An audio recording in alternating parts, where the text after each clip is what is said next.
Good morning, folks, and thank you all so much for coming out for the sixth and final round of live Q&As for our Spring Curious Minds series here at Hot Docs. For the next 2 hours, we're going to be checking in with each of our 4 lecturers who are going to answer the great questions that you submitted in response to their sixth and final lectures that were released this week. We're going to kick things off, as we always do, with Dr. Mike Daley to discuss his folk revival series. But before I hand our virtual stage over to Mike, I want to remind you all that we've got an exciting summer season of Curious Minds heading your way. Yesterday, we just put our 2 new summer courses open for registration on our website. They will begin streaming on our online platform at the end of July. These 2 new courses include a very exciting course on Neil Young, led by our dear friend, Dr. Mike Daley. He and I will discuss that new series in a little more detail at the end of his Q&A today. In the meantime, it is, as always, a great privilege to hand our stage over to Mike to answer your great questions on his 6th lecture, which took us into the contemporary folk scene. Please join me in giving him your warmest Curious Minds welcome. Thank you, Will. Good morning, everyone, and welcome to our final session of Q&A. And so I've got some questions. Now, just have to say right off the bat that one of the trickiest things that I find talking about music, and especially contemporary music, is figuring out what to talk about and what not to talk about. And inevitably, I will pick some things that I will highlight, and I have to leave out almost everything. So it's a losing battle trying to cover every act and every name that participants in the course will want to hear about. So I got some questions about, well, what about this person? What about this group? And I say yes to everything, but you just have to pick, and there just isn't enough time to do a comprehensive survey of absolutely everyone. So I apologize for that in advance. Phil writes, undoubtedly, Bob Dylan is seminal in his contribution to the development of pop music, but if Dylan deserved the Nobel in literature for his song lyrics, I wonder that Leonard Cohen was not considered. How would you compare Dylan's and Cohen's songwriting styles and abilities? Well, Phil, this is a question that I get asked a lot because I talk about Dylan and Cohen in different lecture series, and a lot of people, when Dylan got the Nobel for lyrics, said, well, what about Cohen? Cohen's pretty good too. And undoubtedly, Cohen is excellent. And I would even go as far as to say that Cohen is probably, pound for pound, the more consistent of the 2. However, if you accept the premise, and I've said, I apologize if you've heard me say this before. If you accept the premise that a Nobel Prize can be given out for lyrics, you have to give it to Bob Dylan first. And the reason is that Bob Dylan was an absolute innovator in the field of writing lyrics, both within commercial folk music and within pop music. He absolutely opened the field. This is not to say that there weren't great lyricists before Bob Dylan. There were. However, Dylan absolutely revolutionized the art of folk and rock songwriting. And he opened the door for many who I would say are his equal, or depending on your opinion, even better. You may prefer Joni Mitchell or Leonard Cohen or Neil Young or Phil Oakes or any of these. But they all were influenced by Dylan, including Cohen, who did not even begin singing his own songs in public until about 1966, well after Dylan had established his primacy as a lyric writer. So, just in terms of influence and importance and all of these things, Dylan is absolutely the appropriate person to win the Nobel Prize in Literature for lyrics. He is the most important lyricist, I think, in history. And I'm not saying he's the greatest, I'm saying he's the most culturally important and the most influential. Sandra writes, I remember Hugh's Room being on Front Street in Toronto on the north side across from what was then called the O'Keefe Centre. Was that the first location of this venerable club, or am I mistaken? I'm sorry to say you are mistaken. Hugh's Room has only ever been at its one location on Dundas Street at Roncesvalles. No longer there, looking for a new home, but it has only ever been there. And now I'm wondering, what place was on Front Street across from the O'Keefe Centre? Because I'm just thinking of is it the Hummingbird Center now? I can't even keep track. I am O'Keefe Center years old. I can't even think of a music venue that I know of that was ever located on Front Street on the north side across from the Sony Center, O'Keefe Center, Hummingbird Center. I feel like it's got another name now, and I can't remember what it is. Anywho. So I'm wondering if there was ever a folk venue there, but I don't know of it. And this is an interest of mine. So if there was a folk venue there, I would love to know about it.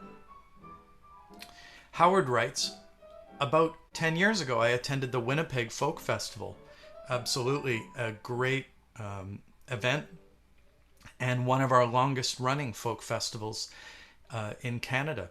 An extremely large event with a variety of different styles of folk music demonstrated. Where does this festival rank in its history and its popularity? Well, I couldn't rank it, but I would say that it's definitely up there in the handful of the most respected and venerable Canadian festivals. It was founded in 1974, and it's one of the biggest, one of the best. I actually have never had the pleasure of attending the Winnipeg Folk Festival, but I would rank it up there with Mariposa and with the Edmonton Festival and the Vancouver Festival as being, just an incredible event. Okay. So Howard writes, you referenced Canadian folk bands, and I am a fan of the group The Arrogant Worms. They have been attendants at folk festivals. They are very successful and have a following. What is your take on their style, as they obviously bring in comedy into their performance? You did not address comedy or humor in your lectures about folk music. Does it have relevance? Absolutely. It's been a part of folk music presentation in big and small ways. I would say at least since the 50s, and I'm thinking of that there was often a comedic element in what Woody Guthrie was doing. The Smothers Brothers, of course, combined comedy and folk music. There was even comedic elements in what Bob Dylan was doing at different times. And so, but the Arrogant Worms are particularly popular Canadian group that does songs that are primarily comedic. And so I think that was a fairly new thing in the 1980s, 1990s, and there were a few groups that were doing that. And so, yeah, it's absolutely a variation on the approach of folk groups. Okay, so Carl writes, love the last lecture, Mike, especially the parts on the innovations being brought about by contemporary artists like Rhiannon Giddens.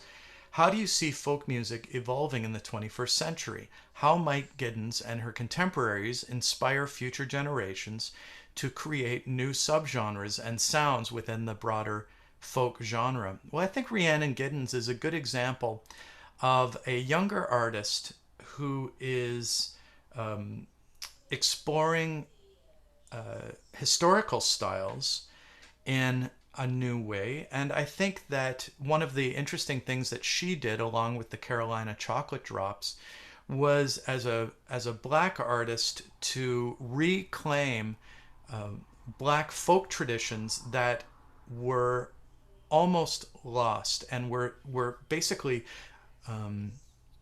like the fiddling and black banjo traditions that they brought again to the surface. I think they were excavating something that was unknown to a lot of people, something that had been that had died out as a folk tradition in the African American community.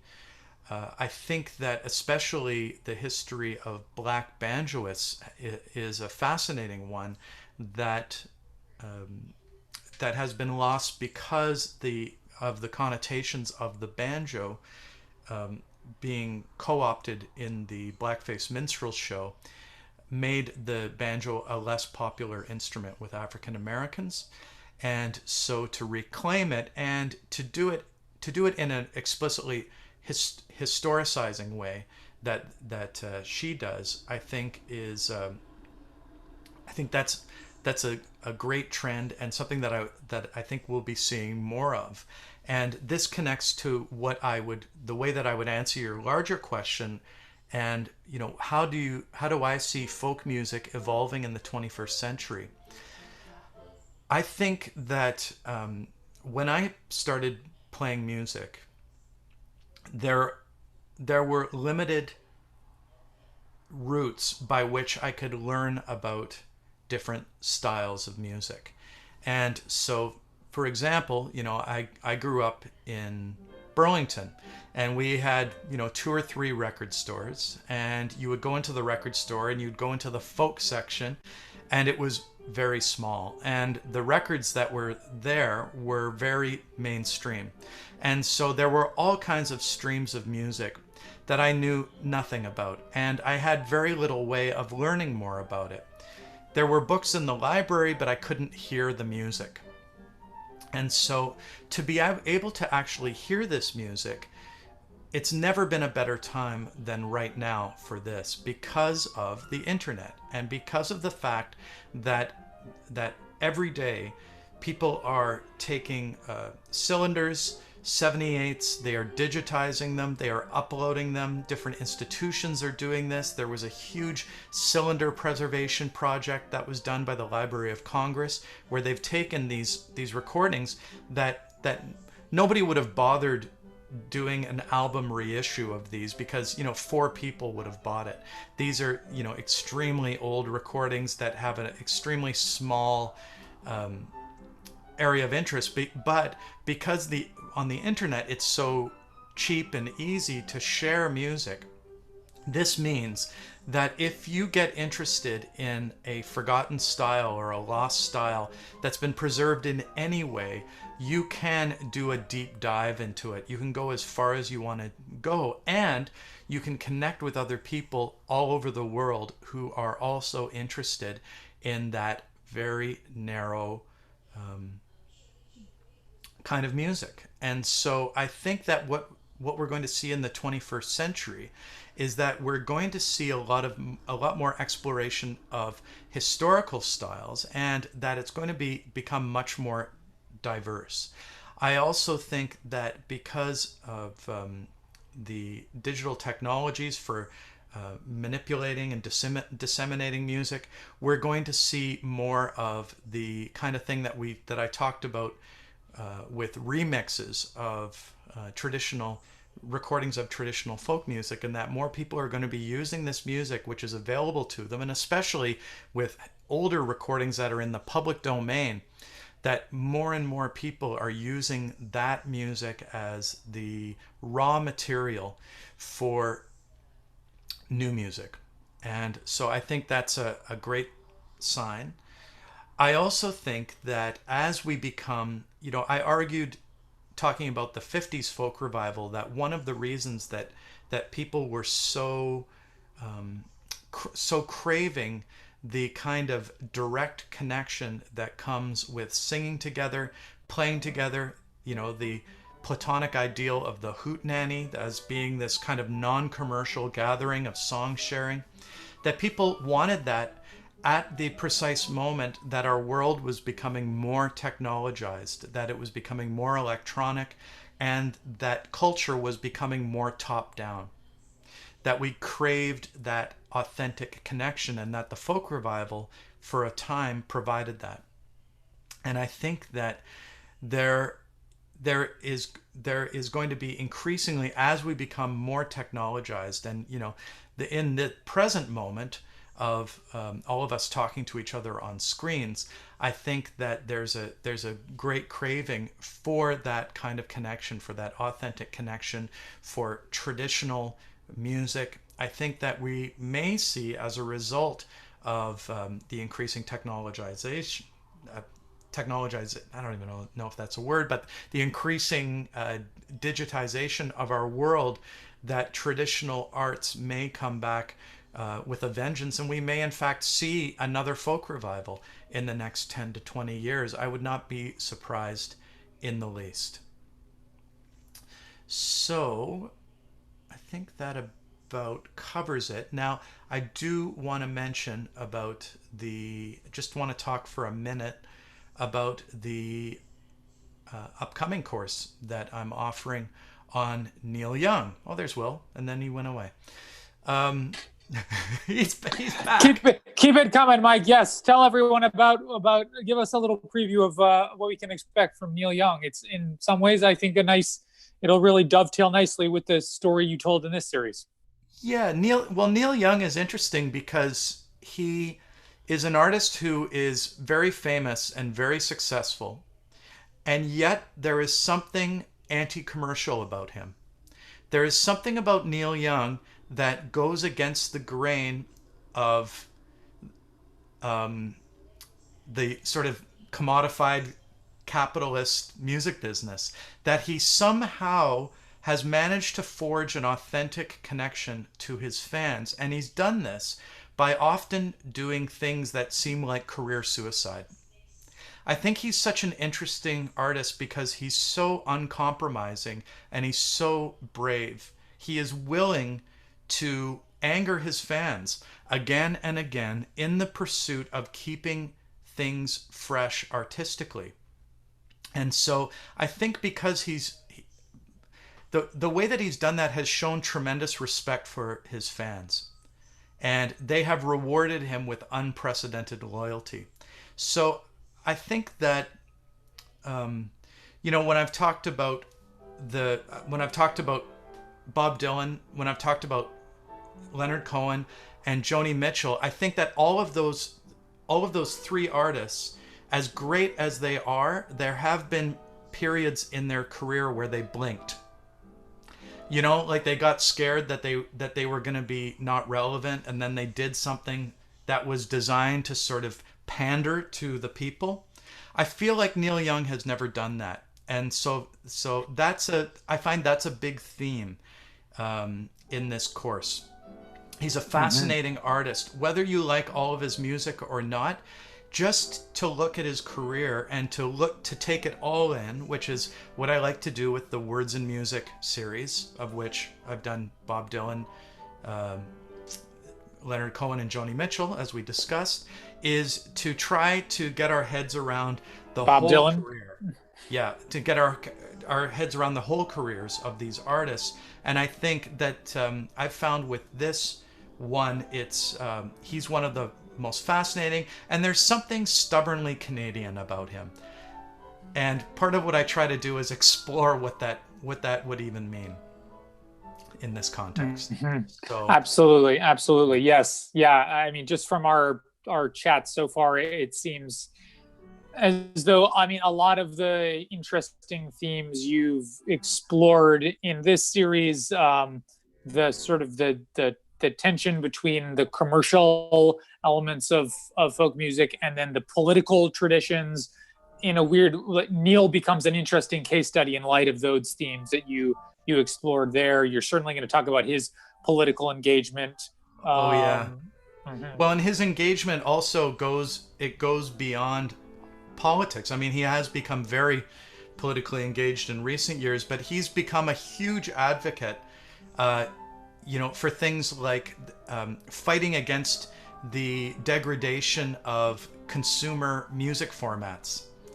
And he has, he's put his money where his mouth is, and a lot of people laugh at him, sometimes with good reason. But you just don't see that. He's become a real crusader for a lot of things, and it's great to see. And in a way, he's one of the most activist of our mainstream musicians. Absolutely. Well, something for us to all look forward to this summer. So just to remind you folks at home, Neil Young Words and Music is now open for registration on our website. We will post the series in its entirety, all 6 lectures, at the end of July. So now you enjoy going forward. You'll be able to enjoy our Curious Minds series as you would a great Netflix series. You can binge Mike Daley in one big burst, or you can enjoy him at your leisure. So we will give you that choice. We will continue to send you, emails with suggested further reading and other resources. And then Mike and I will also do an extended live Q&A at some point in August, once you've had the time to kind of digest this series and generate some good questions. So there'll still be that level of engagement you always get, but you'll now get to have the opportunity to consume all 6 lectures at your leisure. So something to look forward to, something that, as Neil Young would put it, will keep us all rocking in the free world. Mike Daley, it is always a pleasure to have you with us here at Curious Minds.